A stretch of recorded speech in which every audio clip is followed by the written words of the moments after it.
Bonjour tout le monde, aujourd'hui on est ici avec ma mère Caroline Coulombe pour faire une entrevue sur le déracinement. Donc aujourd'hui on va parler de ces changements d'emploi. Parfait, donc Caroline, parle-moi un peu de toi. Bonjour, moi c'est Caroline, j'ai 48 ans. En fait, je suis native de Joliette, qui est située dans la Nodière. Je viens d'une famille, on était 2 enfants, mon frère Patrick, qui est 1 an plus jeune que moi. J'ai fait l'école primaire. Ensuite, à l'école secondaire, j'ai comme perdu mes amis parce que je suis allée à l'école privée catholique pour filles seulement, avec uniforme imposé en plus. Qu'est-ce qui a influencé tes choix d'études?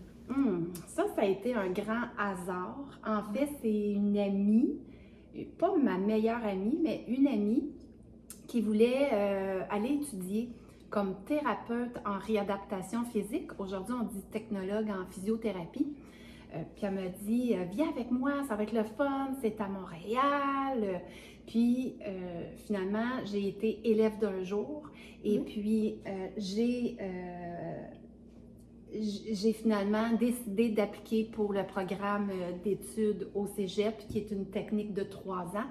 Et finalement, j'ai obtenu, j'ai pu entrer dans le programme, j'ai obtenu mon diplôme, mais pas mon amie.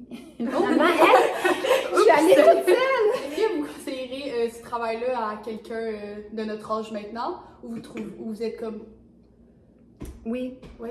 En fait, oui, mais on m'avait déjà conseillé d'aller en physiothérapie à l'université. Je pense que ça ouvre quand même beaucoup plus de portes. Puis ce que j'ai déploré comme thérapeute, c'est le niveau collégial, donc c'était quand même moins payant que... Mais ça a été quoi finalement tes études? Parce que plus tard, tu es allée à l'université, mais est-ce que tu as juste fait ta c'est vrai. technique puis tu sais tu étais à l'université ou est-ce que tu as été sur le marché du travail entre-temps?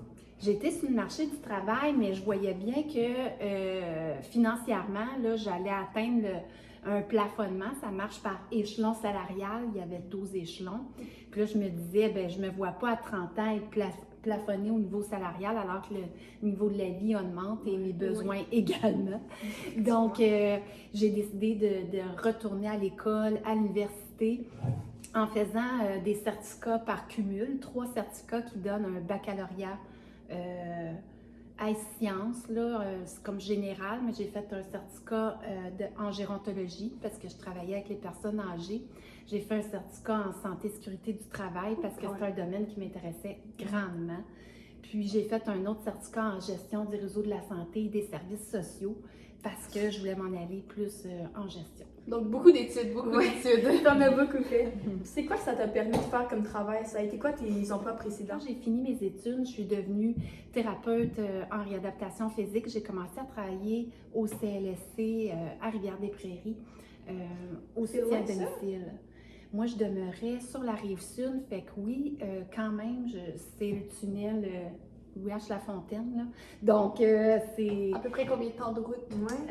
1 heure, parce que c'est heure. toujours dans le trafic, là, 1 heure, 1h15. Matin et soir. Le matin, le soir, puis là, j'ai eu mes enfants, donc là, il fallait que j'aille les porter à la garderie, que j'aille Est-ce que votre horaire de travail était idéal avec le fait d'avoir des enfants ou c'était plutôt compliqué de gérer les deux? Quand même, je dirais bien.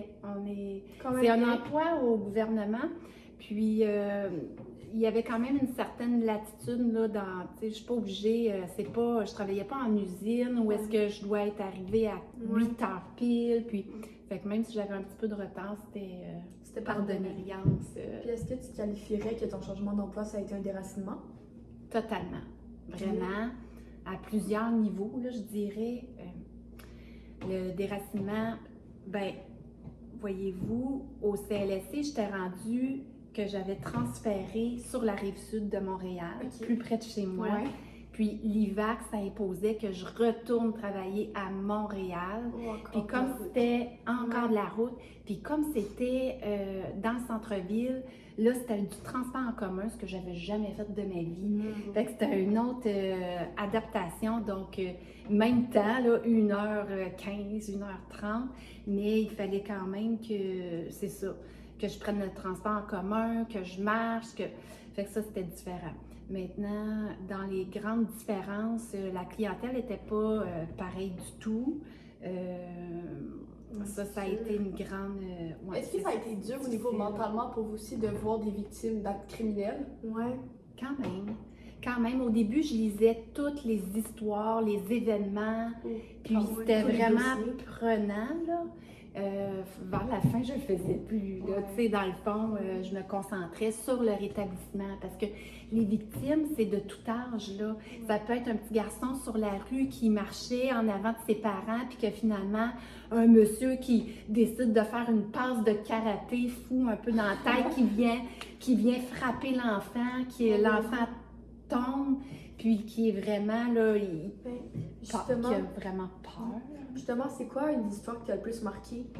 Il y en a plein. Il y en a plein de sortes. Tu sais, c'est comme juste une fille au Subway, elle trouve un monsieur qui a pas de manière, elle le regarde avec dédain, mais qui finalement, tu sais, après, il la suit, puis finalement, il la frappe. Dans l'autobus, une femme enceinte qui se fait agresser avec du poivre de Cayenne.